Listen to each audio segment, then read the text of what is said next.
it do, y'all? I don't know if it cut me off at the beginning, but I gotta keep it down. Marvel, I have been busy, and so it took me a little bit to get to the show, but I finally did, and I don't regret it. The first episode is called AKA Ladies' Night, and it's directed by S.J. Clarkson, and it's written by Melissa Rosenberg. Now, I got notes here. Having absolutely loved season 1 of Daredevil, it seemed impossible for Jessica Jones to live up to the level that Daredevil did. I mean, it was smart, and it was violent, and the action was well filmed. It was pretty much everything I wanted that show to be. But this is a completely different beast. This is very Jessica Jones. I almost said Melissa Jones. Jessica Jones is a very sexual show. Is a very sexual character. Excuse me.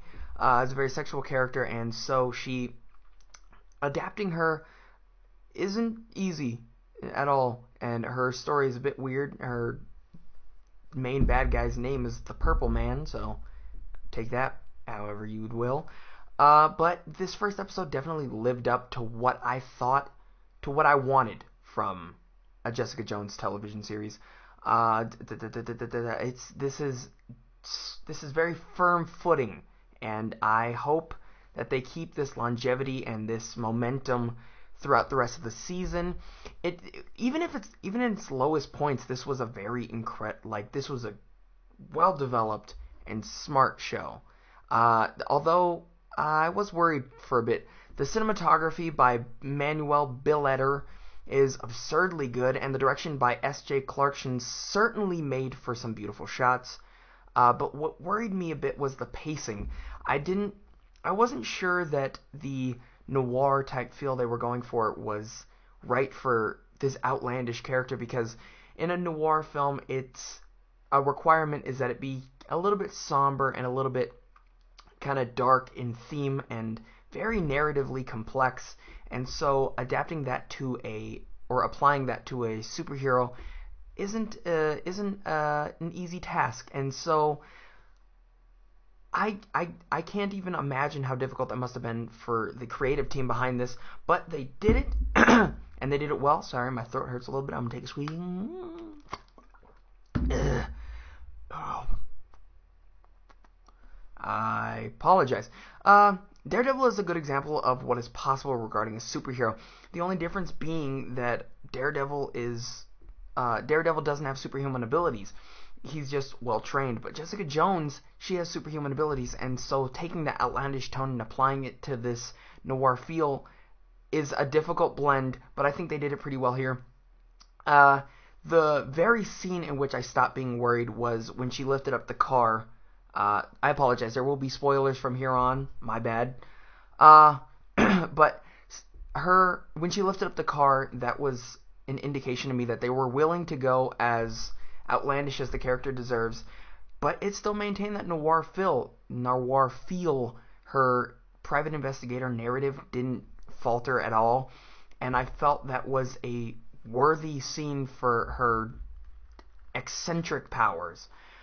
Personally, I feel that can't have been easy, because, oh man, I can't even imagine.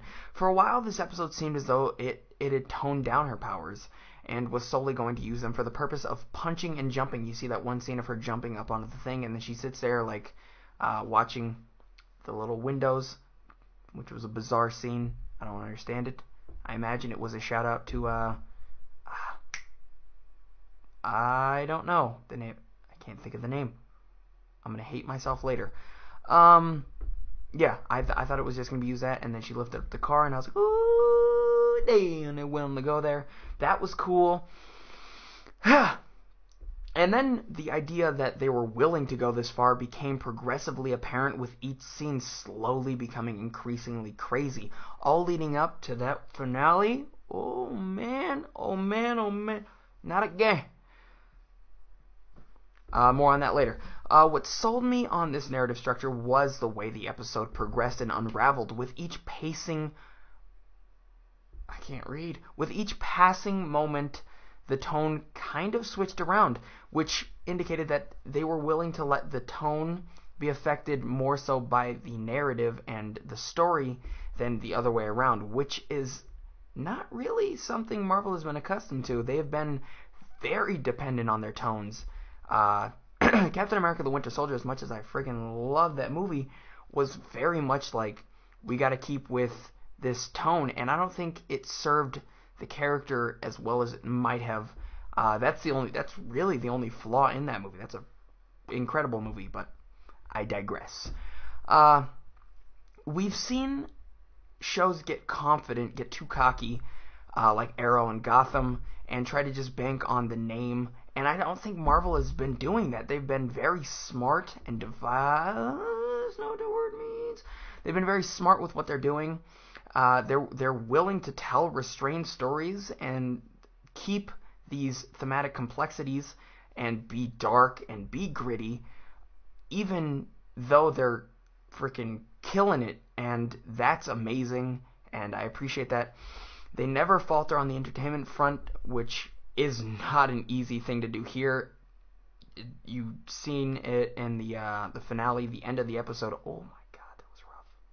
The story and themes here are dark. They're bleak as hell, and making them entertaining yet captivating is a very tall order, one that Marvel seems intent on filling.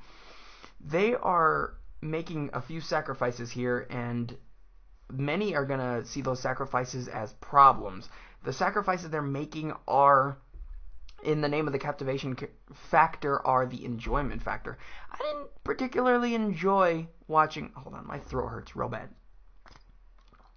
I apologize. I didn't particularly enjoy seeing a daughter murder her parents. That's not a fun thing to watch. But the way they did it and the way it served the story added a certain intrigue and incentive. Intrigue is self-explanatory. I was intrigued because I was like, oh my god, I didn't even expect it to go that far. That was rough. That was gruesome. But by incentive, I mean now I have a legitimate reason to hate this antagonist. He is ruthless and truly evil, and we saw that in what he does. We also saw his wickedness in the PTSD Jessica Jones has. Every time she has these nightmares, I think they're real, but we'll see. She has these nightmares in which her ear is whispered in, and those scenes are dark, and those scenes show that this is a bad guy. This is not a good guy. No one wants to deal with this guy. We've seen it in the way he stole Hope's money. We've seen it in the PTSD, and we saw it in his manipulative and gruesome act at the very end of this episode. And we still haven't even been formally introduced to David Tennant as Kilgrave or the Purple Man.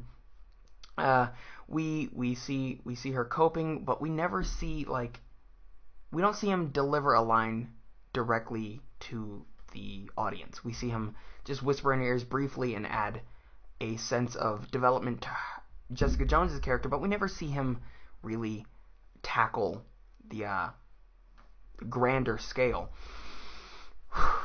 That's a rough character, though. I don't think anyone expected this to go as far as it did.